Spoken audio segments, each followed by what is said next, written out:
Episode என்னன்னா, பார்வதி கதவு திறக்கிறாங்க. Yoga student உள்ள வராங்க. பார்வதி என்னது இதுன்னு கேட்குறாங்க. அவங்க நம்ம பழகி 50 நாள் ஆச்சு, அதுக்கு தான் இந்த பூச்செடி அப்படின்னு சொல்கிறாங்க. சரி உள்ள வாங்கன்னு சொல்கிறாங்க. டீ காஃபி குடிக்கிறீங்களான்னு கேட்குறாங்க. இல்லை எனக்கு எதுவும் வேணாம், மாஸ்டர் டீ குடிக்கக்கூடாதுன்னு சொல்லியிருக்காங்க அப்படின்னு சொல்கிறாங்க.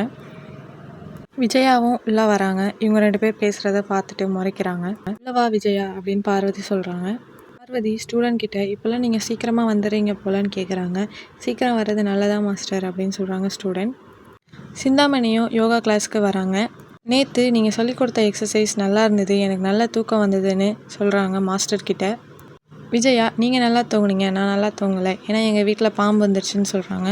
சிந்தாமணி பாம்பு வந்தால் நல்லதில்லை அப்படின்னு சொல்கிறாங்க. விஜயா ஷாக் ஆகி கேட்குறாங்க.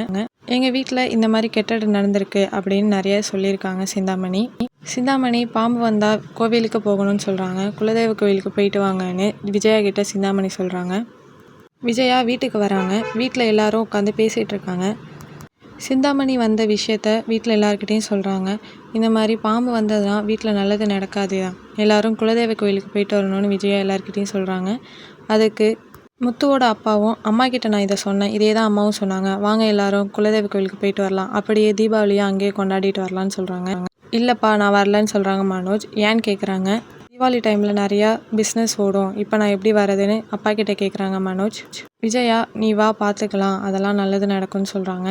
விஜயா பாம்பு வந்ததுனால உன் பிஸ்னஸ் கெட்டுச்சுன்னா என்ன பண்ணுறது, வா நம்ம போயிட்டு வரலான்னு சொல்கிறாங்க. மாமனார் ஸ்ருதிக்கிட்டையும் கேட்குறாங்க, வாமா போயிட்டு வரலான்னு. இல்லை மாமா நான் வரல, ரெஸ்டாரண்ட் இப்போ தானே ஸ்டார்ட் பண்ணியிருக்கோம், எப்படி நான் வர்றதுன்னு கேட்குறாங்க. ரெஸ்டாரண்ட் தீபாவளி சமயத்தில் சைனாவில் யாருமே இருக்க மாட்டாங்க, எல்லோரும் போயிடுவாங்க, இப்போ நீ என்ன பண்ண போகிற, வா போகலாம் அப்படின்னு சொல்கிறாங்க. சரி நானும் வரேன், 3 days வந்து ரெஸ்டாரண்ட் லீவ் விட்டுட்டு வரேன்னு சொல்கிறாங்க. முத்துவும் தீபாவளிக்கு பாட்டி வீட்டுக்கு போகிறோம், அங்கேயே நம்ம சந்தோஷமாக தீபாவளியை கொண்டாடலாம் அப்படின்னு சொல்கிறாங்க. அப்படியே நம்ம பரிகாரமாக முடிச்சுட்டு வரலான்னு சொல்கிறாங்க. இந்த பக்கம் ஸ்ருதியோட ரெஸ்டாரண்ட்டை கட்டுறாங்க. ஸ்ருதியோட ஆன்ட்டி வராங்க. வாங்க ஆன்ட்டின்னு சொல்லி பேசிகிட்டு இருக்காங்க. அப்போது மீனாவும் வராங்க. மீனா பொக்கே கொடுக்க வராங்க. அப்படியே அந்த ஆன்ட்டியை பார்த்து பேசிகிட்டு இருக்காங்க.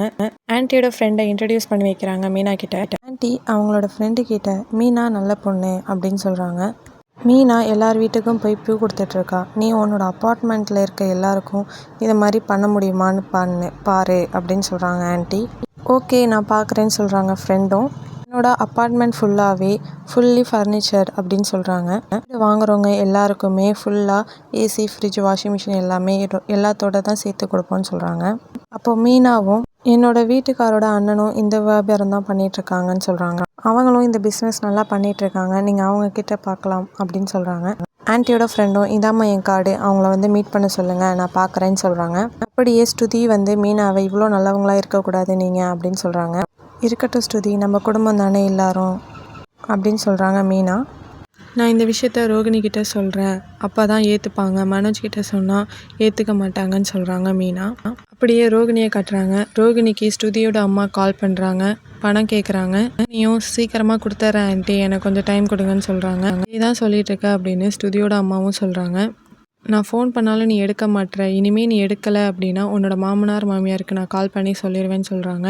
நான் சீக்கிரமாகவே கொடுத்துட்றேன் அப்படின்னு சொல்கிறாங்க ரோகிணி. பேசி முடித்தோடனே மனோஜும் ரூம்குள்ளே வராங்க. மனோஜ் கிட்ட என்னோட பிஸ்னஸ் டெவலப் பண்ணணும், அதனால எனக்கு ஒரு 2 லட்சம் பணம் கொடு அப்படின்னு கேட்குறாங்க.